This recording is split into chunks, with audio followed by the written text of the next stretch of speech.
Mathematics classes के साथ update रहने के लिए कृपया चैनल को सब्सक्राइब करें और बेल आइकन को भी प्रेस करें ताकि आप कोई भी वीडियो मिस ना करें और वीडियो आपको सबसे पहले मिल सके।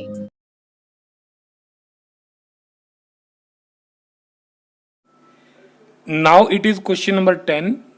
Let f be a function defined from x to y be an invertible function so that f has unique inverse. देखिए स्टूडेंट, आपको फंक्शन गिवन है f defined from x to y be an invertible. Okay, is an invertible function. और आपको prove क्या करना है कि आपको प्रूव करना है कि इसका इनवर्स यूनिक है। मीन्स कि इस फंक्शन के दो या दो से ज्यादा इनवर्स नहीं है, यूनिक इनवर्स प्रूव करना है। तो कई बार हम ऐसे क्वेश्चन को, आपको ध्यान भी होगा, कंट्राडिक्शन मेथड से करते हैं। तो अज्यूम कर लेते हैं, let G1 and G2 be two different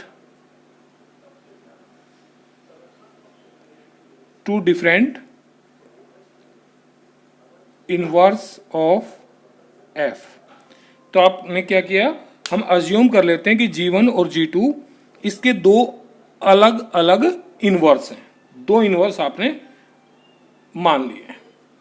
अब अगर दो इनवर्स हैं तो क्या होगा, देखिए इसको कंट्राडिक्शन से उसी प्रकार करेंगे जैसे हम फंक्शन 1 प्रूव करते थे कि दो अलग अलग एलिमेंट मान लिए डोमेन सेट से, इस तरह से कि फंक्शन पर उनकी वैल्यू सेम है, और लास्ट में जाके क्या कर दिया करते कि x1 और x2 को इक्वल प्रूव करते थे। तो हम इस क्वेश्चन में भी कुछ उसी तरह से करेंगे। G1 और G2 आपने दो इनवर्स मान लिए फंक्शन के। Now if G1 equal to G2, then we can say that universe that inverse of f is unique।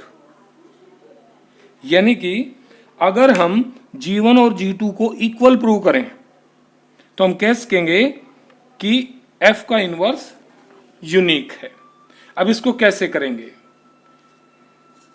देखिए इसको ध्यान हो आपको, तो आपको गिवन है ये कि फंक्शन इन्वर्टिबल है। इन्वर्टिबल है तो इसी का प्रयोग कर सकते हैं आप, ठीक है। ये चीज आपको गिवन है कि इन्वर्टेबल फंक्शन है। तो इन्वर्टेबल होने का मतलब क्या है, जितने मतलब हो सकते हैं वो सारे सोचिए आप। कि इन्वर्टेबल का मतलब ये है कि ये फंक्शन 1 हो सकता है, इसको आप ऑन टू भी ले सकते हैं क्योंकि इन्वर्टेबल फंक्शन 1 भी होता है और ऑन टू भी होता है। और क्या, और इसका इनवर्स अगर g एग्जिस्ट करता है, क्योंकि पूछा है यूनिक इनवर्स के लिए पूछा है इसने, तो इसका मतलब इनवर्स तो एग्जिस्ट करता है, तो इन्वर्टेबल है तो इनवर्स जरूर निकलेगा। तो उस स्थिति में दूसरी बात क्या थी कि GOF है ना, ये भी करते थे हम, GOF x equal to IX यानी कि x के इक्वल हो, और FOG y equal to identity of y या y के इक्वल हो। अगर इन्वर्टेबल फंक्शन है तो ये दोनों कंडीशन भी हम यूज कर सकते हैं, और 1 भी यूज कर सकते हैं, ऑन टू भी यूज कर सकते हैं। तो इस क्वेश्चन में हम ये वाली प्रॉपर्टी लेकर के सॉल्व करेंगे इसको। आप कहो सर यही क्यों ली, आप ऊपर वाली भी ले सकते हो, कोई दिक्कत नहीं है। तो ये क्या है, FOG y इक्वल टू किसके होगा, y के, G नहीं भाई, G1, क्योंकि अब इनवर्स कौन सा है, अब इनवर्स है G1 एंड दूसरा इनवर्स है इसका G2, y equal to y। इसका मतलब पता है ना आपको कि इस स्थिति में GOF, F G का इनवर्स होता है और G F का इनवर्स होता है, ठीक है। तो यहां जो G1 है, G1 F का इनवर्स है, तो Y आइडेंटिटी यहां भी, ये G2 भी F का इनवर्स है, तो यहां भी Y आइडेंटिटी यूज कर ली। तो इन दोनों से क्या आ गया कि FOG1 Y equal to FOG2 Y आ गया। क्यों? क्योंकि ये भी Y के इक्वल है और ये भी Y के इक्वल है। अब इसका मतलब क्या है, इसका मतलब लिखिए FOG1 का क्या मतलब है, F of G1 of Y, और इसका मतलब क्या है, F of G2 of Y, ठीक है ना। अब ये F, ये भी F, इट मीन्स कि G1Y इक्वल टू G2Y। इसका मतलब क्या है, इसका मतलब यह है कि फंक्शन G1 और फंक्शन G2 ये दोनों तो इक्वल है किसी Y के लिए, किसी Y के लिए। तो हमने क्या यूज किया, 1 1 1 1 यूज करेंगे इसके लिए। क्लियर है ना। तो अगर दोनों फंक्शन इक्वल हैं, अगर दोनों फंक्शन इक्वल हैं तो it means G1 equal to G2, और G1 और G2 ये तो हमने अलग अलग माने थे और ये दोनों तो इक्वल आ गए। It means so we can say that F X to Y has a unique inverse. Okay students, आप इसमें और भी एलिमेंट जैसे x1 y1 भी अज्यूम करके निकाल सकते हो, कोई दिक्कत नहीं है, ठीक है।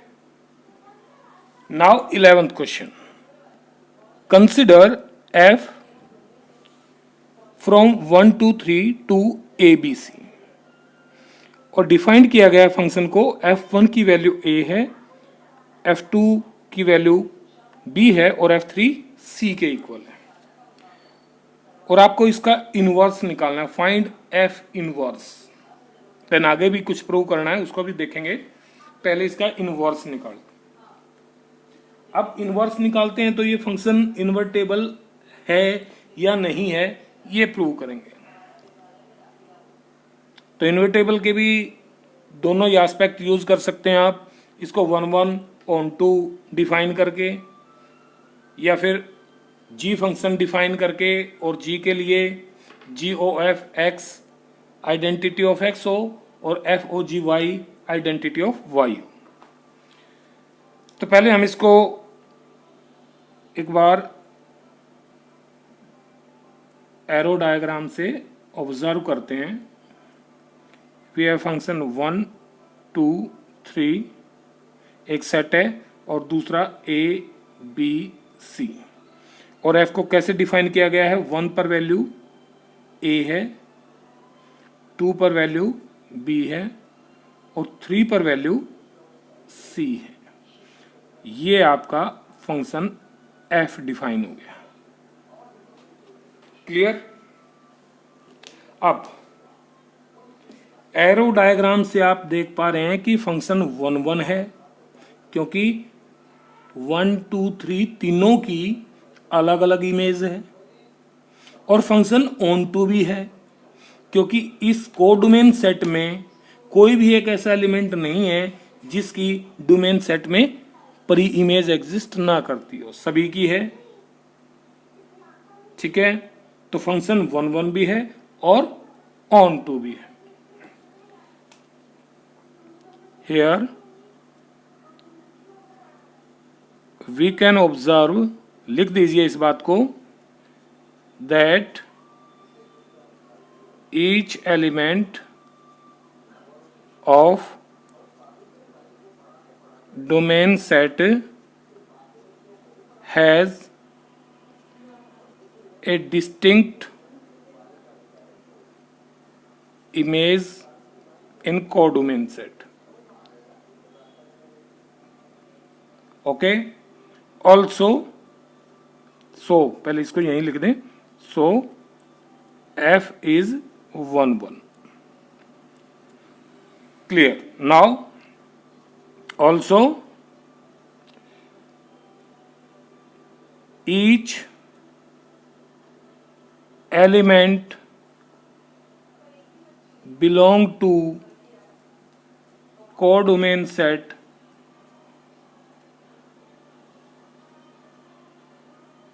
has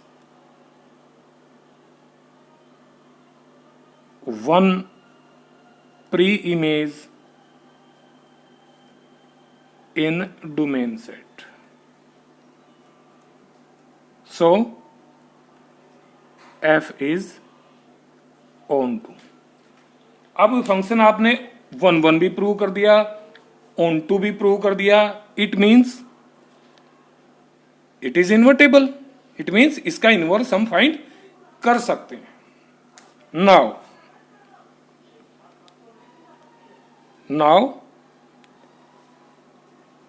define a function g. अब यहां से इस तरफ इधर g डिफाइन करते हैं. कहां से? फ्रॉम ए बी सी, यहां से टू 1 2 3, और यहां आइडेंटिटी चेक करते हैं. ठीक है, डिफाइन कर लिया. एंड नाउ फाइंड करेंगे पहले GOF x की वैल्यू. x तो नहीं है, तो x की वैल्यू क्या पुट करेंगे? GOF में डोमेन 1 2 3 पुट करते हैं. क्या पुट करेंगे? क्योंकि फंक्शन एक नहीं है, अलग अलग वैल्यूज हैं, तो GOF 1 पर वैल्यू फाइंड आउट करेंगे.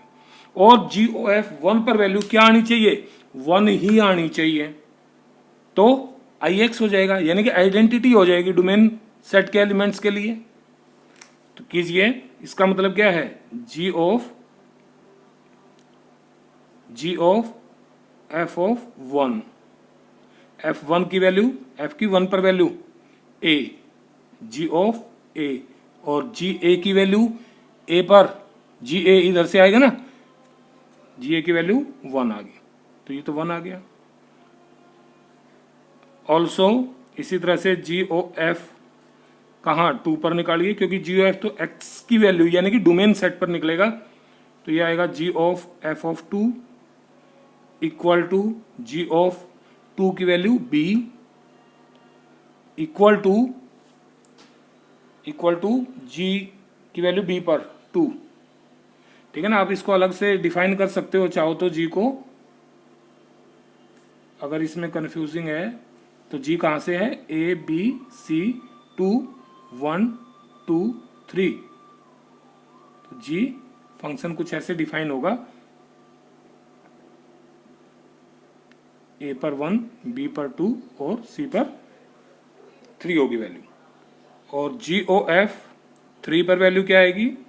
G of f of 3 equal to f of 3 की value C. G of C equal to कितने आ गई वैल्यू? GC 3 आ गई. तो क्या देखते हैं? Air GOF is IX. ठीक है ना. IX means identity on domain set. And आपको प्रूव करना है दूसरा भी ऑल्सो. एंड इसी पे सिमिलरली लिख दूं. चलो यहां लिख ही लेते हैं. FOG y की वैल्यू के लिए, यानी कि a पर वैल्यू निकालें तो क्या आना चाहिए? a. चेक कीजिए.